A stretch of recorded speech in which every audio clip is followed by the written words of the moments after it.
जिन आदिवासियों और ग्रामीणों की छाती पर खद्दानें खोदी गई, जिनके फेफड़ों में जिंदगी भर के लिए कोयले की कालीख भर दी गई,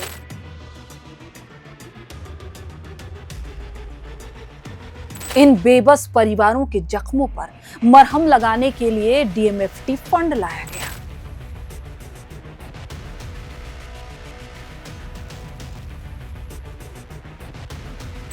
ताकि इस फंड से गरीबों का भला हो सके, उनके बच्चे भी अच्छे स्कूल में पढ़ सके, उनके क्षेत्र का विकास हो सके।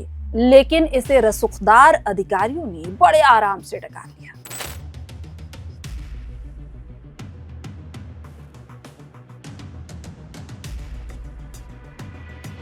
हालांकि अब झारखंड के कई जिलों में डीएमएफटी फंड घोटाले की जांच हो रही है। जो भी दोषी पाए जाएंगे उन्हें बख्शा नहीं जाएगा।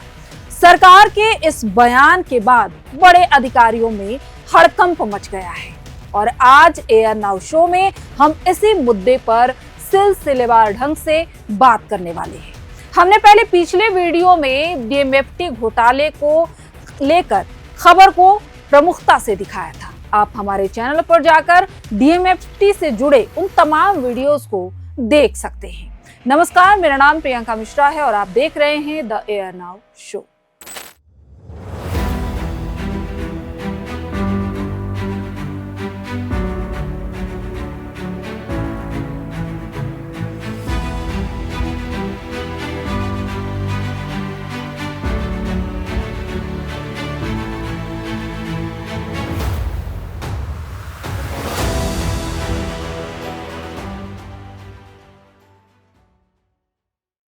सबसे पहले हम बात करते हैं विधानसभा के चालू बजट सत्र की, क्योंकि इस सत्र के दौरान ही डीएमएफटी फंड के मुद्दे पर जमकर सवाल उठा। सत्ता पक्ष हो या विपक्ष, दोनों ही ओर से इस फंड के क्रियान्वयन में हुई गड़बड़ी, नियमों की अनदेखी का मामला सदन के पटल पर गूंजा। झारखंड में डीएमएफटी फंड के दुरुपयोग की जांच होगी।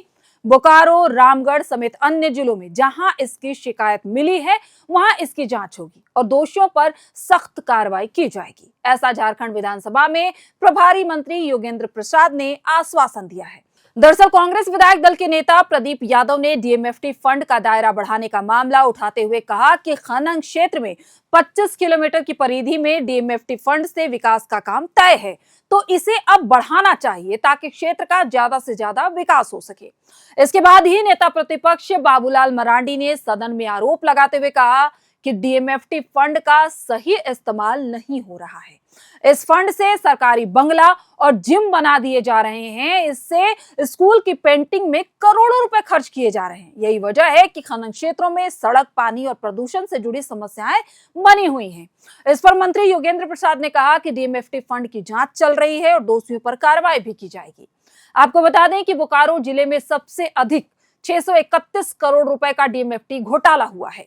इसके अलावा इस घोटाले की आंच हजारीबाग, रामगढ़, कोडरमा और धनबाद तक पहुंची। हालांकि राजधानी रांची इससे अछूता नहीं रह सका और इसके दायरे में रांची भी आ गया। डीएमएफटी फंड के पैसों को अधिकारियों ने आपस में बंदर बांटकर कम्युनिटी हॉल बना दिया। कहीं आंगनबाड़ी केंद्र की दीवारों को महज रंग रोगन करने के लिए करोड़ों रुपए खर्च करने का बही में दर्शा दिया गया। यहां तक कि गरीब मासूम बच्चों के लिए स्कूल बनने थे, लेकिन स्कूल के नाम पर रसूखदार अफसर सोफा और दीवान बना रहे थे, तो कहीं ओपन जिम का निर्माण करवा लिया गया। बोकारो में हुए डीएमएफटी घोटाला का मामला हाईकोर्ट में विचाराधीन है। इस पर सुनवाई चल रही है। नवंबर 2025 में मामले की सुनवाई के दौरान याचिकाकर्ता राजकुमार ने कोर्ट को बताया था कि साल 2016 से अब तक डीएमएफटी फंड के नाम पर करीब 11 अरब रुपए की गड़बड़ी की गई है, यानी कि 11 अरब रुपए का घोटाला किया गया है। यह झारखंड में सबसे बड़ा घोटाला है। बिना टेंडर के मनमाने तरीके से ठेके दिए गए, 80% राशि बिना काम के हड़प ली गई। इसके अलावा याचिकाकर्ता की ओर से बताया गया कि प्रदूषण नियंत्रण उपकरण और अन्य सामग्रियों की खरीद में भी भारी वित्तीय अनियमितता बरती गई है। आपको बता दें, डीएमएफटी घोटाले के उजागर होने से पहले साल 2024 में यह खबर आई जिसमें जिक्र किया गया था कि झारखंड में डीएमएफटी से मिले 11,861 करोड़ रुपए मिले हैं, लेकिन प्रभावित जिलों में इसका आधा पैसा भी खर्च नहीं किया गया है। रिपोर्ट में यह भी कहा गया कि डीएमएफटी से नवंबर 2023 तक कुल 11,861 करोड़ रुपए राज्य सरकार को मिल चुका है। इसमें सिर्फ 5,875 करोड़ रुपए खर्च किए गए हैं, यानी 50% से कम राशि सही ढंग से इस्तेमाल नहीं किए गए।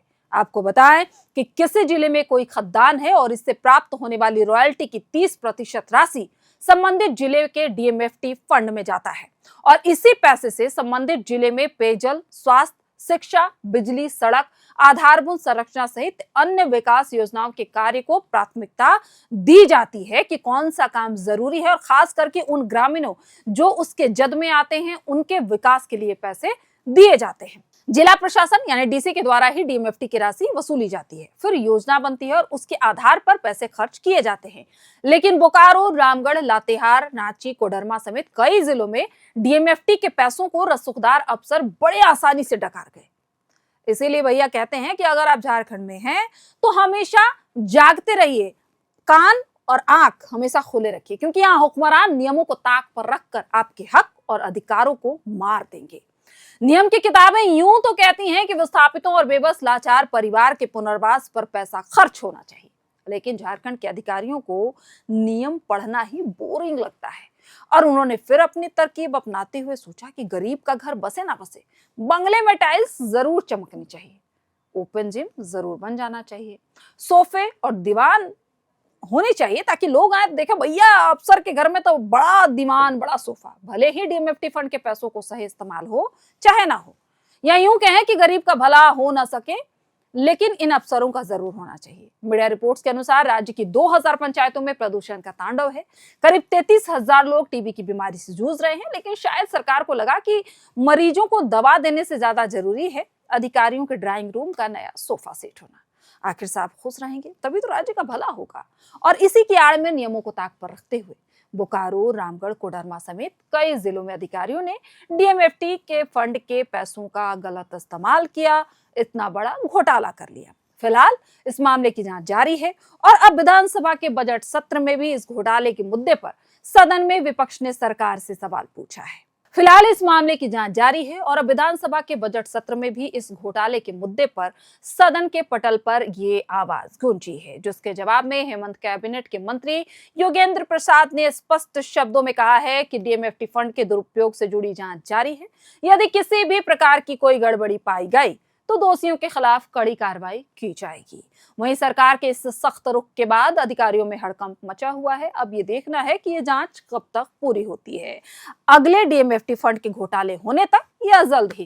खैर ये भी देखना बेहद ही दिलचस्प होगा कि क्या इस घोटाले की जांच की आंच बड़े अधिकारियों और रसूखदार नेताओं तक पहुंचती है या फिर एक ठंडे बस्ते में डाल दी जाती है। फिलहाल इस वीडियो में इतना ही। घोटाले से जुड़ा जो भी नया अपडेट सामने आएगा हम आपके साथ जरूर साझा करेंगे, क्योंकि ये आपके लिए उतना ही महत्वपूर्ण है जितना कि और खबरें।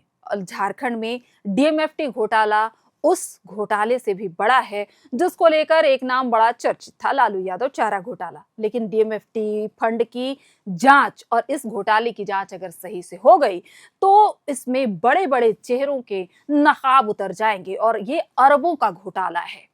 आप क्या सोचते हैं? आपके जिले में डीएमएफटी फंड को लेकर क्या हुआ है? क्या वहां पे कार्रवाई शुरू हो गई है? क्या उन अधिकारियों के जद तक कार्रवाई पहुंचेगी? आप हमें जरूर बताइएगा कि आप क्या सोचते हैं, झारखंड में कार्रवाई कितनी तेजी से होती है? आप हमें कमेंट करके जरूर बताइएगा। तब तक के लिए आप सभी का बहुत बहुत शुक्रिया। हमारे वीडियो को शेयर जरूर कीजिएगा ताकि और भी लोग हमारे साथ जुड़ पाए। आप सभी का बहुत शुक्रिया। शुभ रात्रि।